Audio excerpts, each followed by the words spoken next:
سلام ناظرین، آپ دیکھ رہے ہو پاک نیوز اور میں ہوں آپ کا ہوسٹ علی محمد بڑیچ۔ ناظرین، اس وقت میرے ساتھ موجود ہے سابق سینیٹر JUIF کے رہنما حافظ حمداللہ صاحب اور PDM کے ترجمان بھی ہے، اور اس وقت ایک میٹنگ کے دوران حافظ صاحب سے ہم ایک مختصر سی گفتگو کریں گے جس میں موجودہ صورتحال، خاص طور پر اگر بات کیجیے عمران خان جو ابھی اس وقت جو ایک جلسے کر رہے خاص طور پر فیصل آباد کے ایریوں میں اور اس کراچی، لاہور ایسے جگہوں پہ، اور دوسری طرف PDM کا کیا رد عمل ہے، اور خاص طور پر مولانا فضل الرحمان صاحب کے کیا رد عمل ہے، کیونکہ اس کے ترجمان بھی ہے۔ تو حافظ صاحب، تھینک یو سو مچ جو آپ نے اپنا قیمتی وقت دیا۔ ابھی جو ایک موجودہ صورتحال ہے، کیونکہ ڈالر رکنے کا نام نہیں لے رہا، کیونکہ اب 193 روپے ہے وہ بھی کراس کر چکا ہے، تو PDM کیا کوشش کر رہی ہے، موجودہ حکومت کیا کوشش کر رہی ہے؟ بسم اللہ الرحمن الرحیم۔ سب سے پہلے تو پوری قوم مبارکباد کے مستحق ہے کہ عمران خان جیسی مہلک اور زہریلا بیماری اور ایک نحوست سے PDM اور متحدہ اپوزیشن کی جدوجہد کے نتیجے میں قوم کو عمران سے نجات ملی۔ جب سے عمران خان کی حکومت آئی، مولانا فضل الرحمان صاحب کی، PDM کی اور پوری اپوزیشن کی ایک بات پر اتفاق تمام جماعتوں کی تھی کہ الیکشن 25/18 کا دھاندلی زدہ ذیلی الیکشن ہے، لہٰذا اثر-نو انتخابات صاف اور شفاف الیکشن جس میں اسٹیبلشمنٹ کی کسی قسم کی مداخلت نہ ہو، کیونکہ ہم سمجھتے تھے کہ 25/2018 کے الیکشن میں عمران خان کا آنا حکومت میں یا اکثریت میں یہ ووٹ کے نتیجے میں نہیں تھا، یہ طاقت کے نتیجے میں تھا، یہ بیساکھیوں سہولت کاروں کی سہولت کی وجہ سے ان کو ملک پر مسلط کیا گیا، جس کا نتیجہ یہ ہوا کہ ملک میں سیاسی عدم استحکام آیا۔ اس سیاسی عدم استحکام کی وجہ سے جمہوری عدم استحکام آیا، اس کی وجہ سے پارلیمنٹ میں فیصلے نہ ہونے کے برابر اور تعطل کا شکار رہا۔ تقریباً 4.25 سال میں اکثر قانون سازی آرڈیننس جاری کرنے سے ہوئے ایوان صدر سے، اور ایوان صدر آرڈیننس فیکٹری بن چکی تھی۔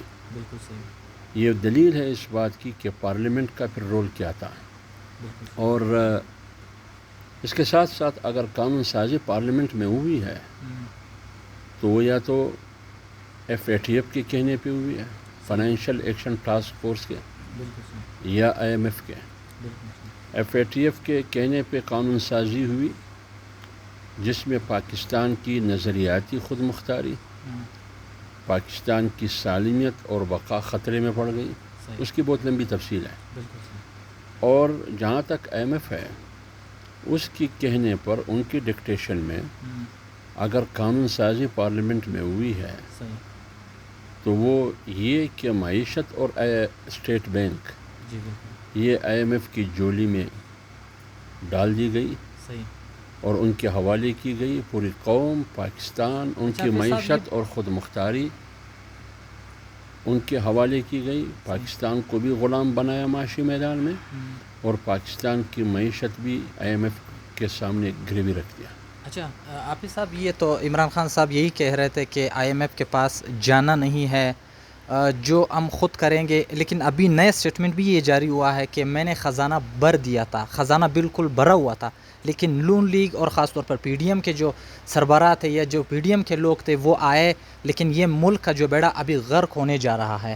ابھی کل اور پرسوں آج بھی اس جلسے میں جو خطاب کیا وہ اسی والے سے کہ PDM والے آئے، نہ اس کو 3 کا پتہ نہ 13 کا پتہ کہ ابھی جانا کس جانب ہے، کیونکہ ایک جانب جو ہے اسحاق ڈار جو ہے لندن میں ہے، ڈکٹیٹ وہاں سے کر رہے ہیں۔ کیا آپ کو لگتا ہے کہ ڈکٹیشن وہاں سے جو وزیر خزانہ ہے وہاں سے مل رہی ہے؟ دیکھیے، فرض کرے اگر ہم مان لیں تو اسحاق ڈار یا نواز شریف نہ IMF ہے نہ FATF ہے۔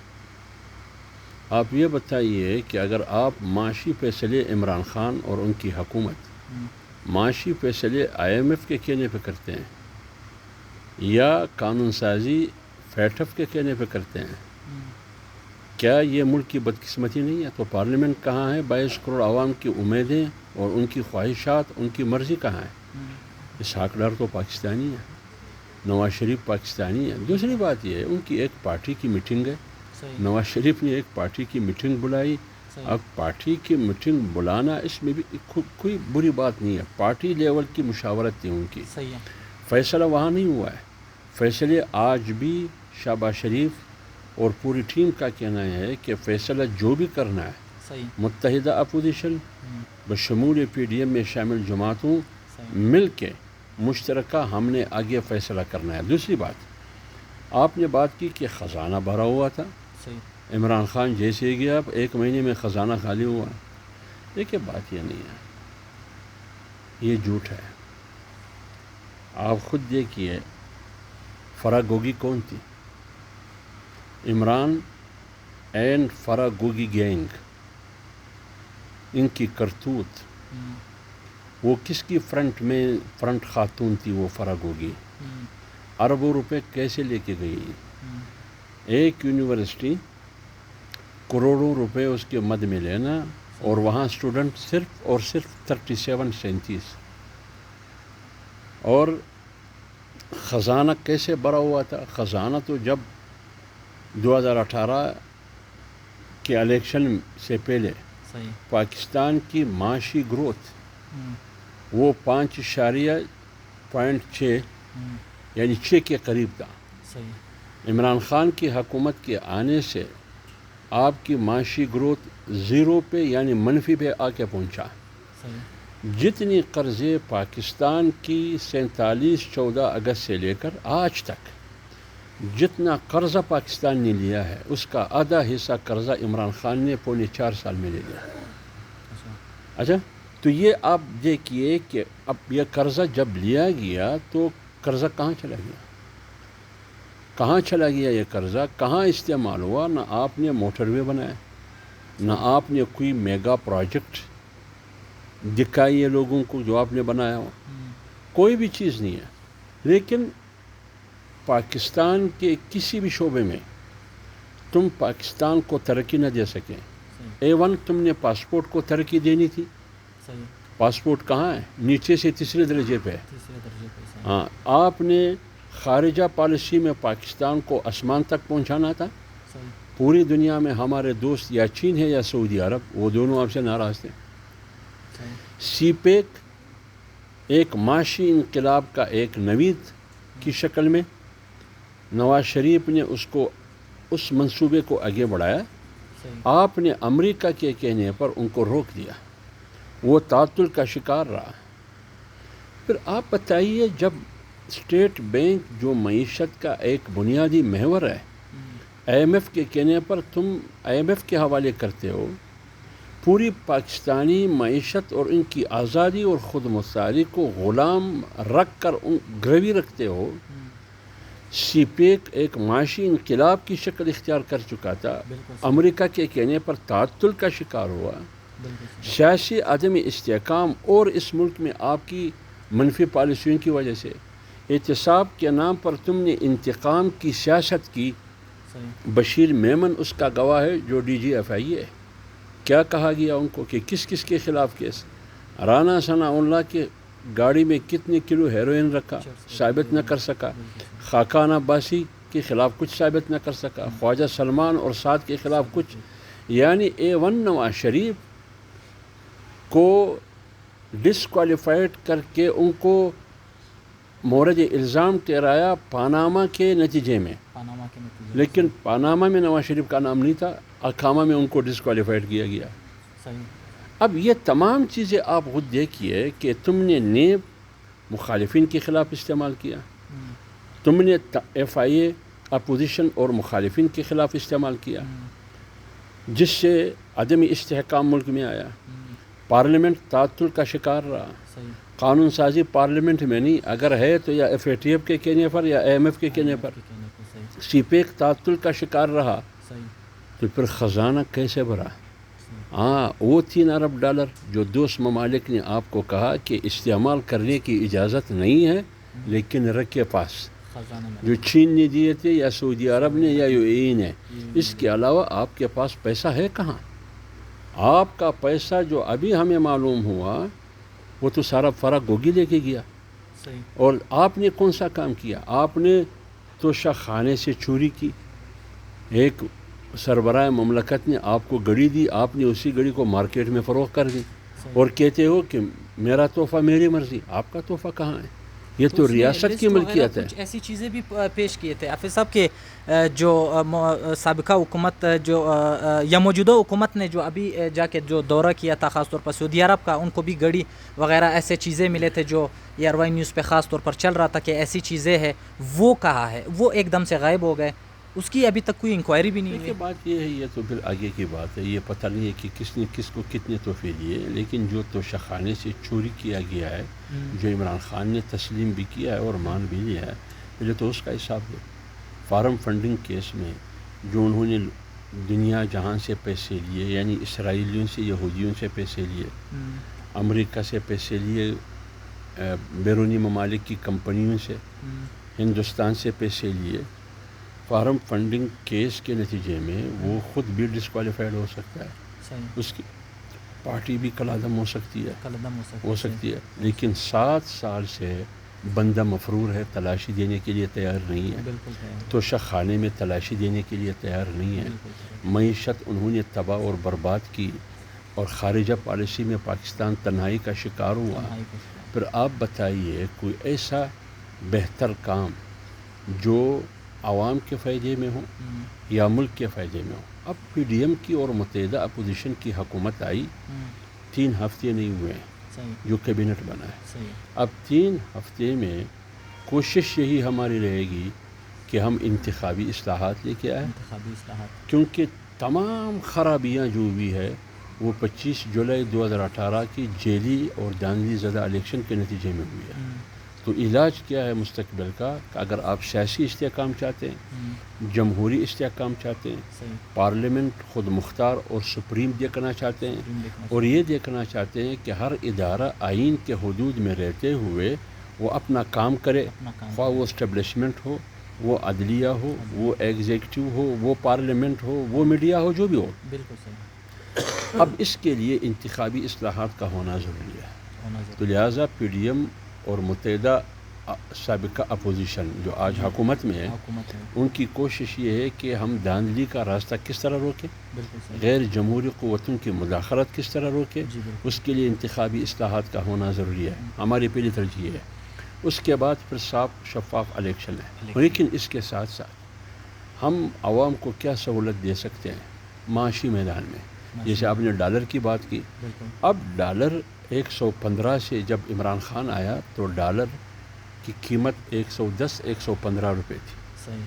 ابھی جب عمران خان جا رہے تھے تو ڈالر کی قیمت اوپن مارکیٹ میں 190-191 روپے پہ، اور اس کے علاوہ 198 پہ. ابھی 192 پہ آیا ہے، لیکن 93 پہ. ابھی ہمارے لیے یہ چیلنج ہے، بہت بڑا چیلنج ہے، معاشی چیلنج ہے. سب سے بڑا چیلنج ہمارے لیے یہی ہے، یعنی موجودہ حکومت کے لیے. تو کوشش یہی ہے کہ ہم کیسے اپنے معیشت کو، اپنے روپے کو کس طرح سٹیبل کر سکے. تو اس لیے جتنی بھی دماغ ہے معاشی ماہرین کی، وہ بیٹھے ہیں اس پر سر جوڑ کے کہ ہم نے کیا کرنا ہے. آج آپ نے دیکھا باتیں یہی ہو رہی تھی کہ 45 روپے فی لیٹر پٹرول مہنگا ہوگا اور ڈیزل بھی مہنگا ہوگا. لیکن وہ فیصلہ واپس کیا گیا، نہ پٹرول مہنگا ہوا نہ ڈیزل مہنگا ہوا. لیکن نقصان تو ہوگا نا معاشی طور پر. جو آئی ایم ایف کے ساتھ جو عمران خان رجیم نے معاہدہ کیا ہے، عمران خان رجیم نے، ان کی وزرائے خزانہ شوکت ترین وغیرہ نے جو آئی ایم ایف کے ساتھ معاہدہ کیا ہے، اگر اس معاہدے پہ عمل کیا جائے تو پٹرول اور ڈیزل کی فی لیٹر یہ جائے گی 290-250 روپے پر. بالکل وہاں تک جائے. اب یہ معاہدہ کس نے کیا ہے؟ یہ تو عمران خان نے کیا ہے، یہ تو اس کی حکومت نے کیا ہے. اب پوری قوم اس کو بھگت رہی ہے. تو اس لیے ہمیں دیکھنا ہوگا کہ ہم کیسے معیشت کو مضبوط کر سکتے ہیں. قوم کو کیا سہولت دے سکتے ہیں.